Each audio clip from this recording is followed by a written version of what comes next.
So hi, Soul Family, and welcome to my channel. I'm your host, Haji, and this is amazing pre-birth stories.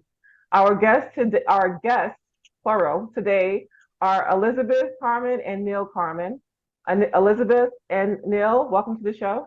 Thank you so much. We're real excited to be here. Perfect, perfect. All right, so Elizabeth, jump in and tell us your pre-birth, show us your pre-birth presentation. So welcome to this presentation on our core spiritual nature. Our core is we are spiritual beings. And I'm trying to figure out what to do next on my keyboard. Sorry. No? All right. What we want to talk about welcoming consciousness into physical life. And primarily, we're going to be focusing on children and babies, but realize we have all been babies at one point. So we're talking about ourselves. And this is a special chart that's in our book, Babies Are Cosmic, Signs of Their Secret Intelligence. And these are some of the things we'll be discussing in the PowerPoint. And these are the 3 books that my husband and I have authored over the years. It's a fascinating topic, the journey of our soul to human life. And a lot of the stories I will be presenting today are coming out of the 3rd book, Babies Are Cosmic. So that's kind of the focus of this presentation. And in terms of the memories we are presenting in our book, and which will be the ones we're talking about today, when we talk about these different memories, these are coming from children spontaneously and unprompted. No one is trying to coerce them to say anything or questioning them. And the stories remain consistent over time, and that's an indication of some validity. And they lock in contact with the mother or parent. And as much as possible, we look for cases where there's validation, where the child remembers what happened at its birth, what happened in the womb, what happened at conception or before conception. Maybe they relate an event that mommy and daddy experienced before they were even conceived. So when we find that kind of validation, that helps to strengthen the case. They also speak in a very matter-of-fact, confident, serious tone of voice. Sometimes they'll just change their whole demeanor and almost sound like an adult speaking. And in some cases, as we're going to show in this presentation, the children will even artistically represent their memories. Okay, so the key points of this talk, we want to just give you a brief overview. Main points are that babies are conscious and aware from the beginning of life. This is not something that's been accepted by everybody. We could say the medical professions, psychologists, etc., for the last few hundred years have not considered this to be the case. And we'll be giving counter evidence to all of that here. How babies are conceived, how they're carried in the womb, and how they are birthed is etched in our body and psyche. And sometimes if that is a traumatic experience that happened in womb or at birth, there are ways that that can be healed with the child very, very simply and quickly. And we're going to give some cases where that happens. And also there's things to do if we can to even avert those situations. And this more complex consciousness, as we can see over here on the screen, consciousness is our core, and then we have all of these different advanced abilities that are being expressed by the children. The 5 types of memories, which I already mentioned, love sensing, telepathic sensing, pain sensing, personality, thinking, clairvoyant sensing and learning. All of that demands a new standard of medical care, and also in terms of how parents interact with their children. We need to bring in the power of love, and we're going to be giving some stories where the power of love works magic on the children when it's done properly. For hundreds of years, we've been taught that babies are born as blank slates. And here's the doctor studying all his textbooks on babies, and babies' cries are reflexes. They don't mean anything, it's just a reflex. Oh, babies can't think, newborns can't think. Newborns can't smile until they're 4 months old. Oh my goodness. And so it's impossible, he's reading the text here, that newborns see, feel pain, learn, and remember what's being done to them. Painful procedures leave no permanent impression or lasting damage as a result of delivering babies. And even if they experience it, they're not going to remember it. So just don't worry about any of that. And we're finding that mothers are hearing a completely different side of the story here when they bring a child into the world. Experts say that Billy's learning and memory will switch on like a computer at age 2 or 3, but I don't believe it. Her little child's already telling her his memories or other indications that he is way beyond what the textbook babies are teaching us.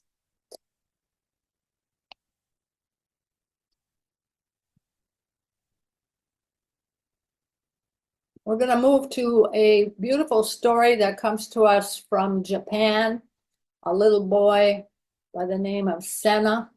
And his story illustrates his memory of his birth and his ability to sense love. And here we have a picture of Dr. Akira Ikegawa, and he is the source of this story. He is working in this field in Japan, and he said, I began to question the medical belief that newborns don't feel pain. And if they do, they won't remember it. So whenever, he's an obstetrician, whenever it became necessary to use forceps, I asked permission from the baby. And the first time he did that, the baby did not cry. And usually they were crying for hours. They were just really stressed out. He said the infant was very calm postpartum. After that, I asked permission from all unborn babies. She explained to the babies that it was necessary to have this, that there were some difficulties and that he wasn't trying to hurt them, that he was actually helping them come into this world. So he had a very intimate connection with the child. I don't think, unfortunately, most doctors are at the point of Dr. Kagawa, but hopefully they'll be getting there soon. So in the case of Sina, in 2009, I asked permission to do forceps delivery and delivered a baby boy, Sina. And that little boy did not cry. This was the experience when he had this communication before he did the delivery. Now, what happened? When Sina was 3, his mother was pregnant and came to the clinic and waited for, Sina waited for his brother to be born. So Sina was in the waiting room with his father and crawled under his shirt at one point and smiled and said to his father, "Let's go. I shall be born. Please pull my head." And he said it in such a fun-loving way. There was no feeling that this was a traumatic experience for the little boy. Dr. Ikegawa had done real magic with that little boy. And he said, I judged that Sina had retained a memory he retained memory of the forceps delivery. There was no question about that. He put his head under his dad's shirt and then wanted to be born and have his dad pull his head as if it was the most fun thing to do. So he didn't have anything unpleasant to remember about that experience. So that's amazing, because a forceps is not a pleasant experience, but he was able to neutralize that. And I say this is an expression of Sina's ability to sense the love of Dr. Kagawa. He wasn't trying to harm the little baby. Babies know whether or not they are welcomed into the world with love. So that's one of the major advanced abilities of baby, whether they're in the womb or whether they're being birthed, as in this case. And here we have a picture of Sina and his little baby newborn brother. And this more complex consciousness of the babies demands a new standard of medical care that includes the power of love. And we see that Dr. Ikagawa handled that situation in his practice. And these are some of the books Dr. Ikagawa has written. There's some in English, but many books he's been writing for the last several decades on pre-birth children, pre-birth memories, and advice for parents about pre-birth communications. For example, if a baby is breech during the pregnancy, he will advise the mother, talk to your baby and tell your baby to flip the other way, and keep doing that. And the mothers have the experience, oh, the baby is now flipped. So that's pretty nice cooperation. Now let's go to another birth memory. And this is a little boy named John, who also experiences not only the memory of birth, but again, the ability to sense love. And this story comes from a special person in the field of pre and perinatal psychology, Dr. Wendy Ann McCarty, and she's also an author, and she's a child-centered family therapist for children imprinted by early traumas, and she's helped thousands of cases here in the United States.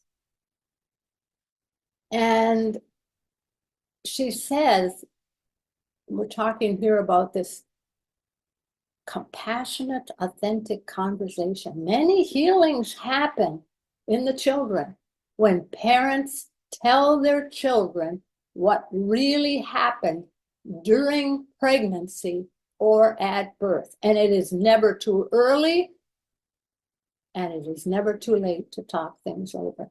And there's even 70-year-old mothers talking to their 50-year-old children, and healing happens. So it's never too late. And in these cases, we're talking about little children, but. All right, so one mother told her, I always reminded my kids on their birthdays about the day they were born in pretty terms. Oh, you came out and we loved you. But my son John did not have a sweet birth. It was very difficult. And so one day she decided to have this conversation and tell him.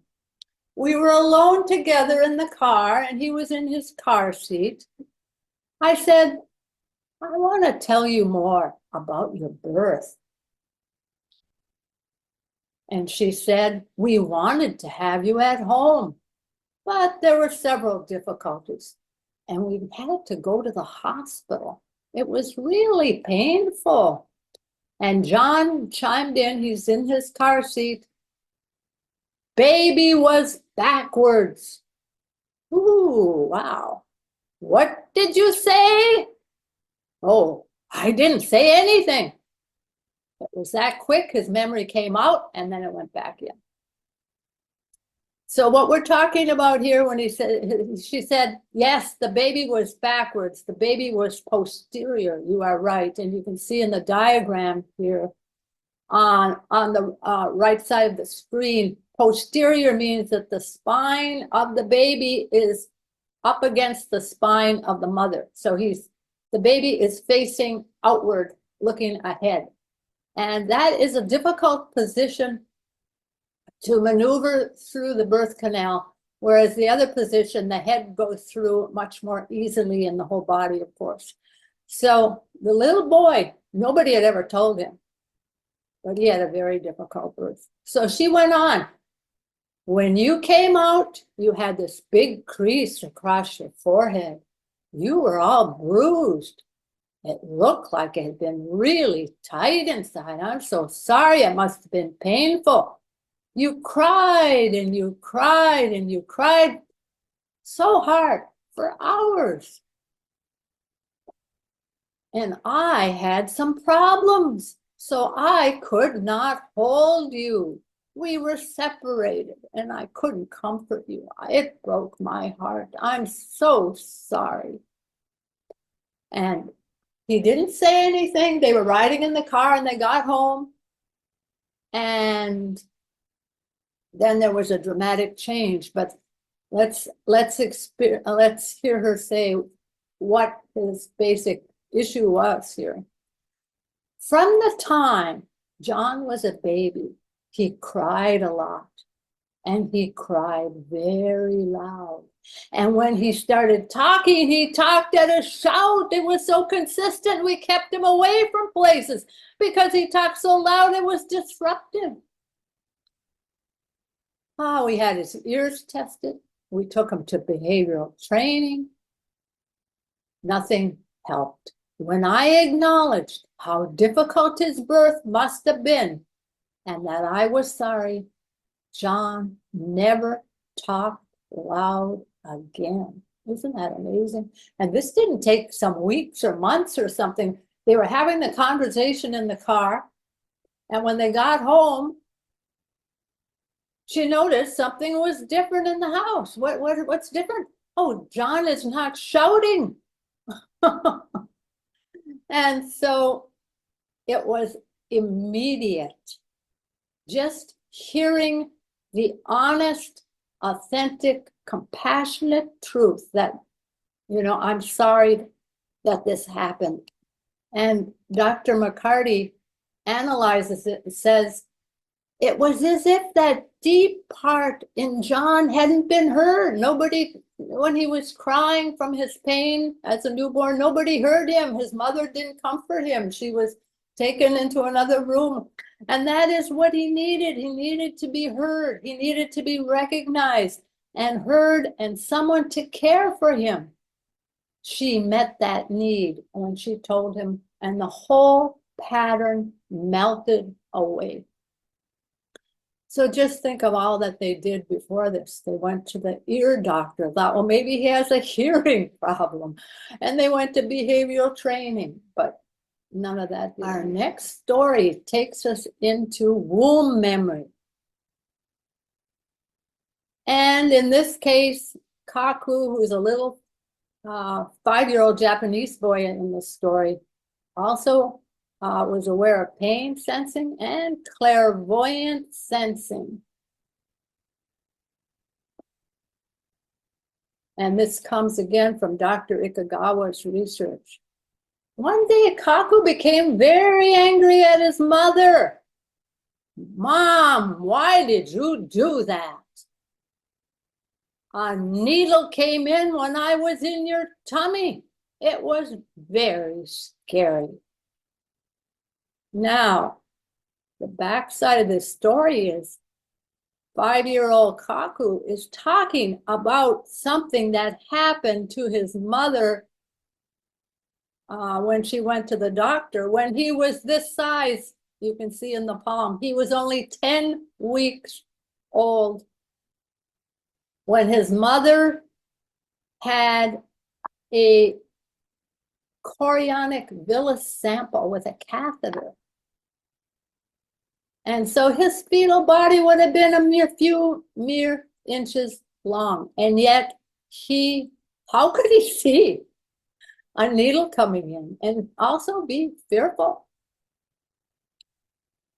these, and as we look at the examples of how it's done, it can be, the needle can come through, it's going to the placenta of the baby to get some tissue there, and it can be done transdermally through the abdomen if the placenta's on that side, or the needle can come up through the cervix if it's at the other side. So she was 10 weeks pregnant when he took the sample.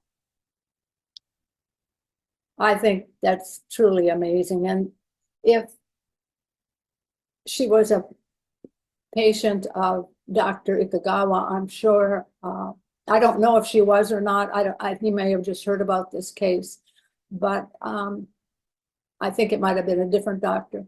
But she could have prepped the baby ahead of time, if knowing what we're knowing today, and tell the little baby, don't worry, it's not gonna hit your body. It's gonna be okay. It'll miss you. It might look scary, but it'll be okay.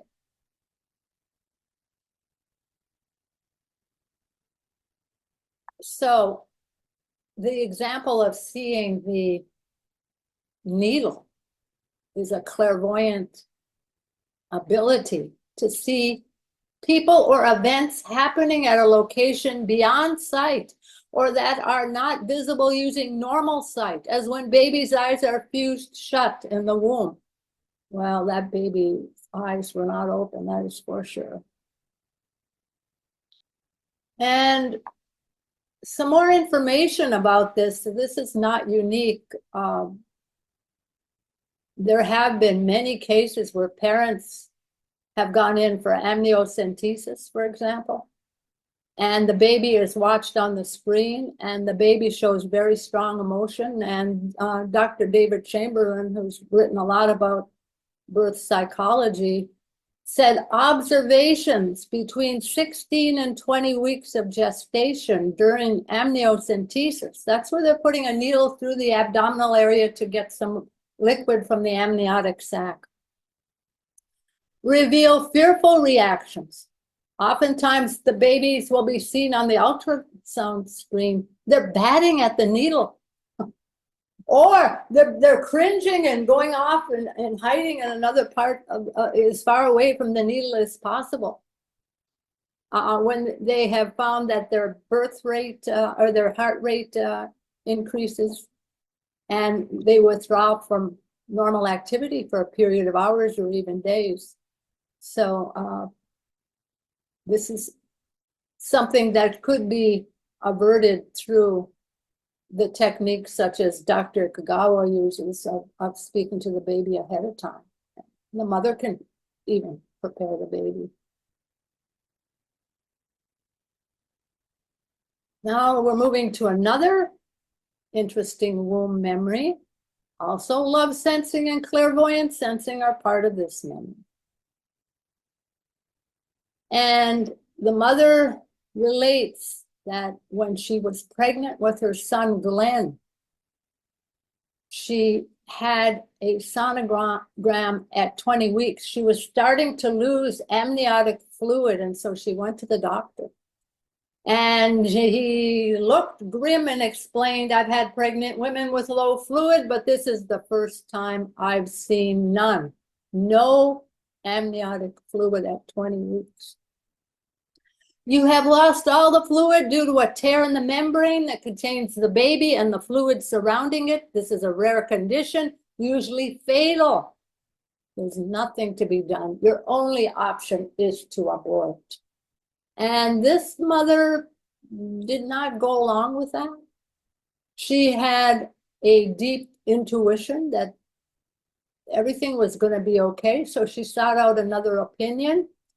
And the specialist she went to said, I'm here to support you, whatever you want to do.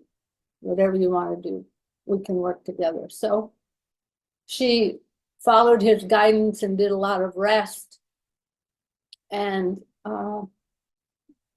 got to a point, I think about 4 weeks before the due date, and she was losing a lot of the fluid, if not all the fluid. And they said, we have to do an emergency cesarean. So she said, I knew with every ounce of my being that my baby was not only fine, but he would be born fine. And I think that's a projection of her love to the baby. And the baby was picking that up. And three days later, 3 days later, after she found out that she had lost all the fluid early on, this is in the 20 weeks. I'm sorry, I skipped ahead a little bit. So after the 20 weeks, when she first gets the evaluation, 3 days later, I felt my son flip and go breech. There was no padding from fluid. It was completely empty. So she felt the whole thing happen. By going breech, he plugged off the tear with his buttocks, and fluid was able to reaccumulate. That's at 20 weeks. He's doing this amazing experience, amazing action. This position, as we see here in the figure, is called a single footling breech. So the baby's feet are down at where the foot, it's standing upright basically in the womb as the mother's upright. And one leg is flexed and crossed in the usual breech, and the other is stuck straight out in an extended position. Prior to my son's birth, the longest time that a woman carried a baby after a premature rupture was 8 weeks. I carried Glenn 6 weeks after he was born. The doctor said, your baby is an example of why doctors should not play God. As a result of Glenn's pre-birth conditions, he could not bend the knee that had been in that extended position. And so he had corrective surgery at the age of 8. And this is the first time the parents heard Glenn relate his memory. He told the doctor, I remember when I was inside my mother, all of a sudden one day something happened and I couldn't move. I was being squeezed. All the fluid was gone. I stuck out my legs so I couldn't get squeezed out and die from being born too early. Wow, is that a sophisticated thought? The doctor, what did he say? Wow, I have never heard such a complete and accurate description of premature membrane rupture from a child, in a child's words, and from a child's point of view. And the revelation was completely shocking to both of the parents.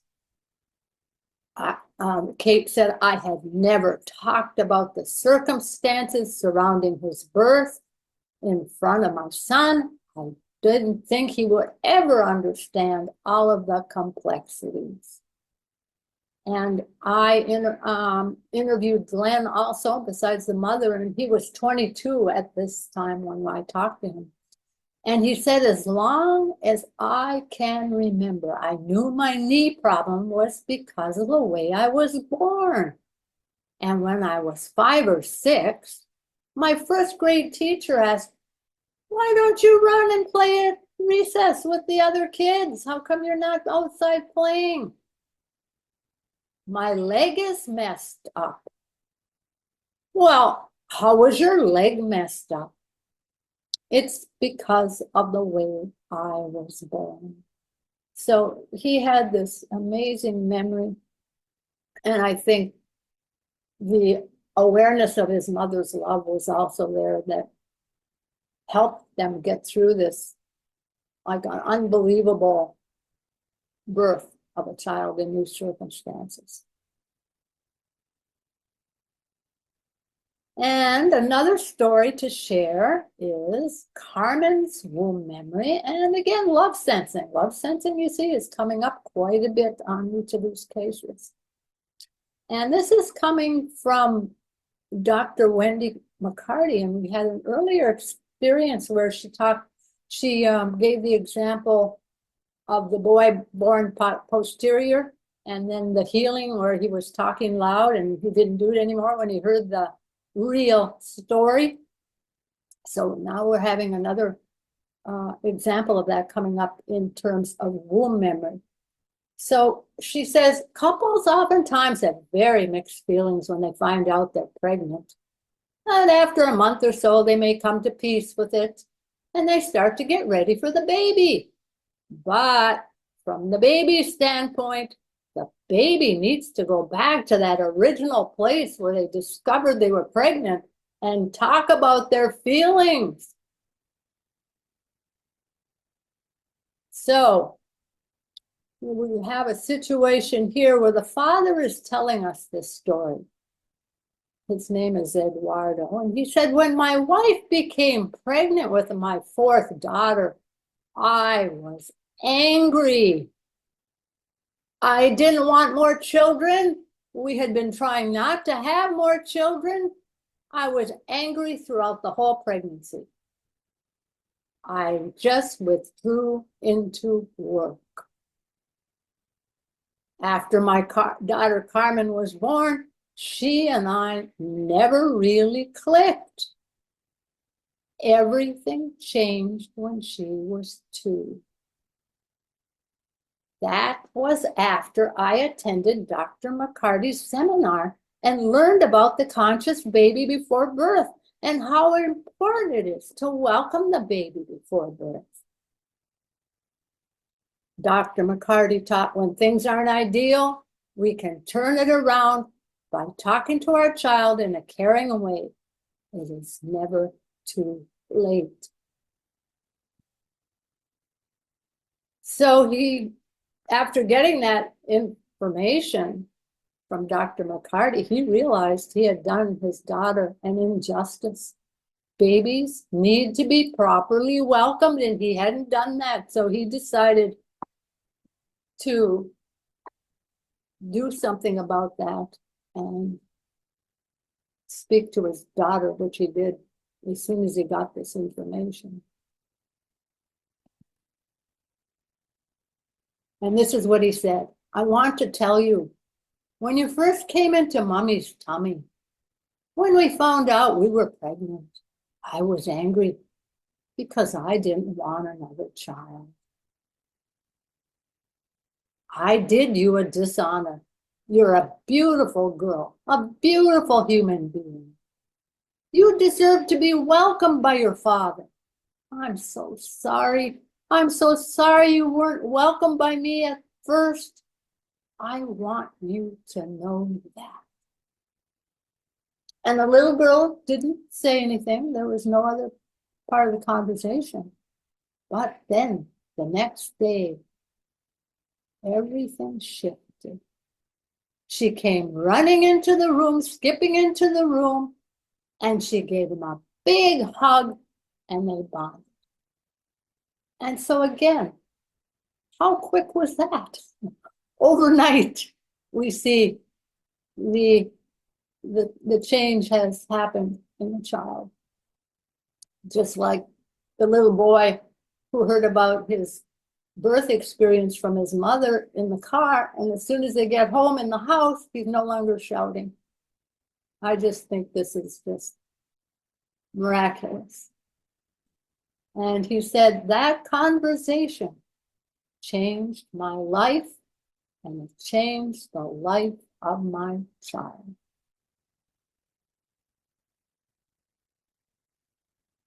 Now we're going to leave womb memories and talk about the next type of memory, conception memory. And this one has to do also with clairvoyant sensing. And there's actually 3 types of conception memories that we have encountered. And we're only going to deal with one type here. But one type is memory of the sperm race. Number 2 is observing the sexual act of the parents. And number 3, IVF memory. So Barbara, the mother, shares the story about her little daughter, Leon. Starting at the age of 4, Leon began telling me about how She was hurtling and rushing to be the winner. And she would say, when I was in there, there were all these sorts of traps, almost like an obstacle course. I had to go through things to keep from being killed. And we see up here the sperm racing to get to the egg, and we see one sperm making the goal. And she said, I kept racing and racing. I almost got caught a few times, but I got my way through. I got there first. I was super happy. And when she was 3 or 4, she started drawing mandalas, as we can see here. And her mother said, I never asked her what her drawings were because I didn't want her to think that she had to draw something. Now I can clearly see the egg and sperm. And we can see here the different layers of the egg and all these sperm around the edge. That is amazing.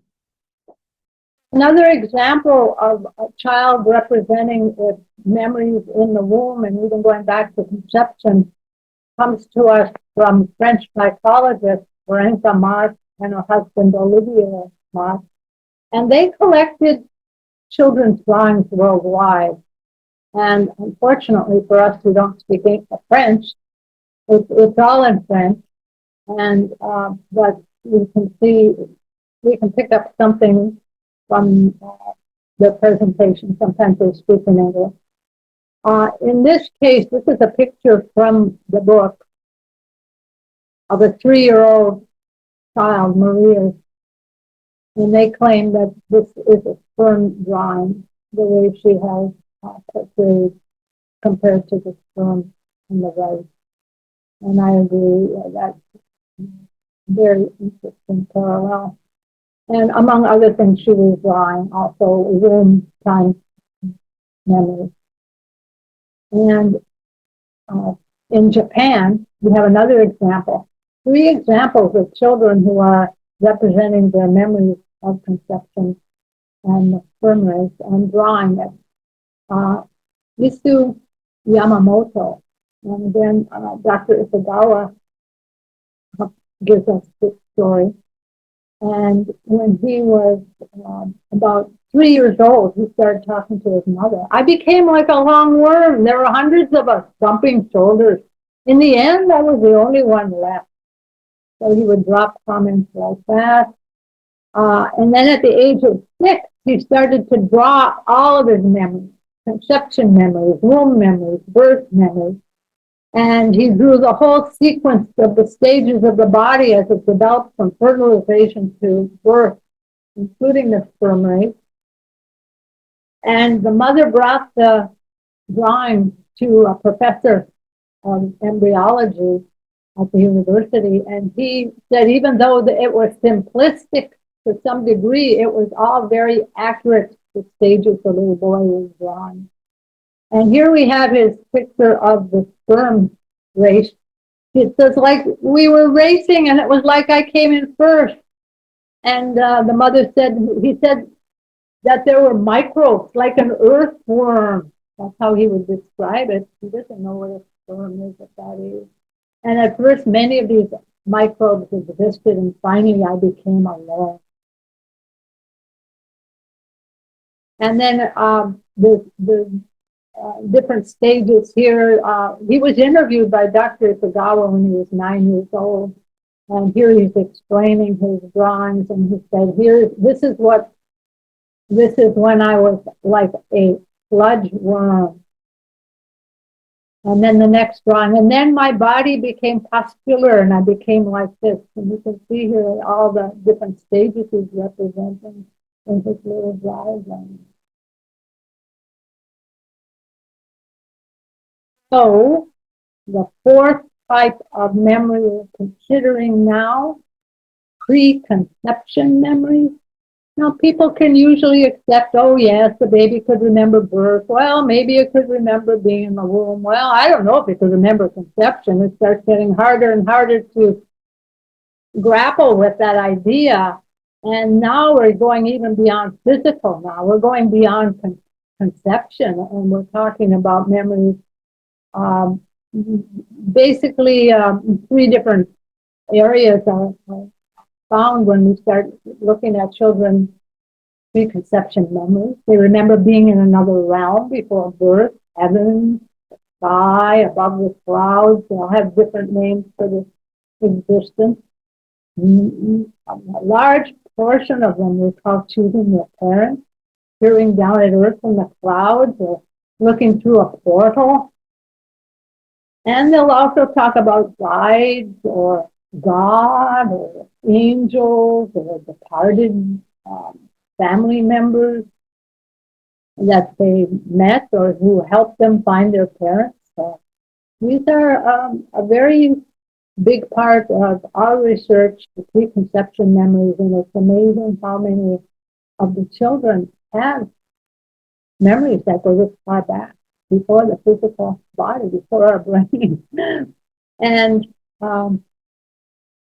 we just talked about Istu, who did all those drawings of the stages of from fertilization to birth. And he also has a memory. Before I was born, I was an invisible ball, so tiny you couldn't see me. I was playing around, jumping in a place like a universe with no stars. So we add that to the beautiful story that he's already given about his other memories.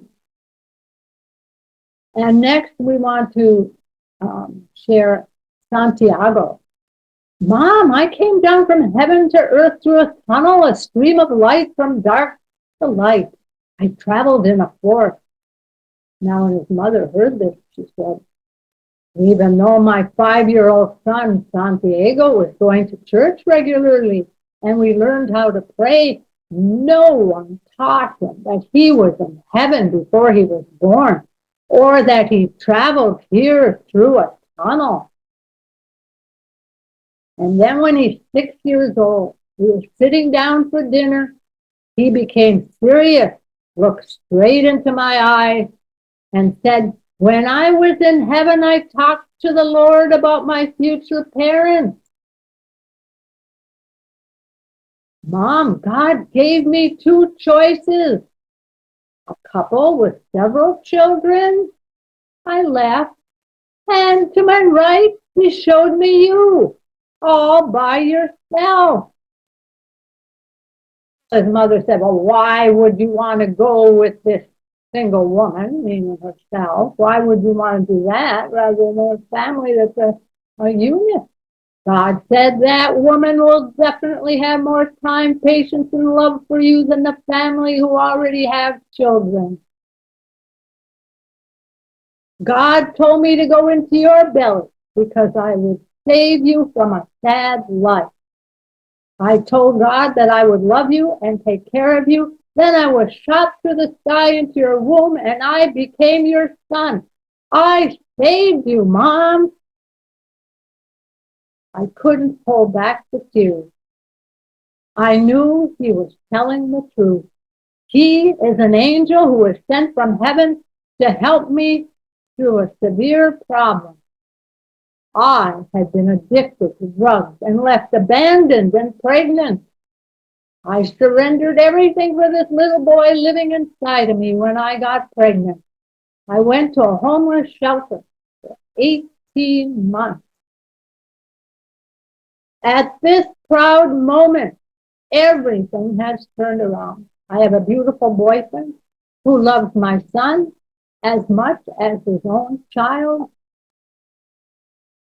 I have a career and own a 2-bedroom apartment and a car.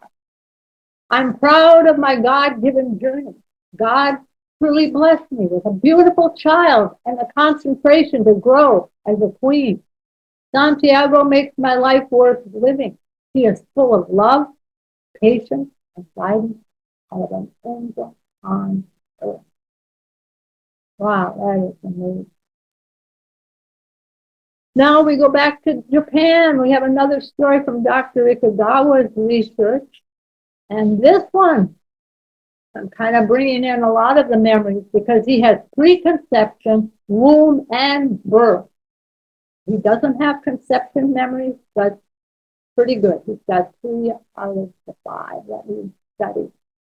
His preconception. I flew in the sky and looked down for Mommy because it was my turn. My turn to be born. I looked all over the world and found the mother that he has now, and she was the best. I saw fairies when I was up in the clouds, as well as one orb hovering above my mother. Many fairies went with me into my mother's tummy. They stayed with me to make body parts that became a human. And then the other fairies, they ascended back to above the clouds. And this is interesting. When I was in my mother's tummy, I saw her swimming in the ocean with dolphins. And that's definitely correct. His mother went swimming at Ogasawara with the dolphins in her 25th week of pregnancy. Now, as the time for birth came, when the fairies were finished creating his body, they gave me a signal. It's time to be born. It was hard when I was born, but not painful. Naturally, I went slowly by myself. I opened and opened because the hole was tiny. So that's a beautiful story again from Dr. Ikugawa's research. Now, let's move to the fifth type of memory, the past life memory. And this comes from Kiara, a little girl in South Africa. And her grandmother actually gave me the story. And Trisha, the grandmother, said when Kiara was born, it happened 18 years after she was married to her second husband. So the second husband had no biological connection to the granddaughter. He was like the step-grandfather. But since the moment of her birth, John had a very strong bond with her. So as I said, she is not a blood relative of John. And John has never been fond of children. But Kiara flipped something in him. You can see all the pictures. They're enjoying their time together in nature and at the ocean.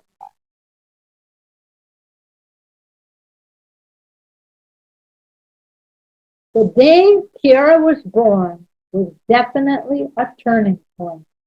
From then on, John worked very hard on his own spiritual development and became more content in his life. Now, this is the cool part of the story. The memory comes in. One day, John became tired of playing horsey and crawling around with 2-year-old Kiara on his back. John asked Kiara, "Oh, go put your dolls to sleep." He wanted to take a break from that. "No, you must lay down and sleep on the doll's pillow. You are my baby." Obediently, John did that. Kiara mothered him and covered him with her little doll blanket. Then Kiara told John, "I know what to do, how to feed a baby and make him go to sleep. I remember the time when I was your mommy and you were my baby." Wow. Kiara was firm and commanding and told John, "Close your eyes and go to sleep." John acted like a baby and curled his body and closed his eyes. The moment passed so quickly, said the grandmother, and we were so surprised. We didn't think of asking questions. And then when I composed myself and asked for details, Kiara stared at me blankly as if it never happened. The memory came on and then it was gone.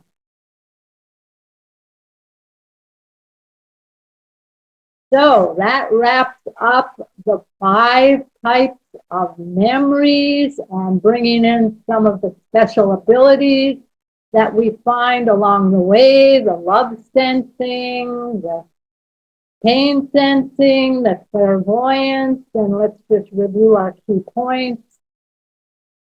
Babies are conscious and aware from the beginning of life. Hopefully we've given you enough examples for you to consider that that's a possibility at least.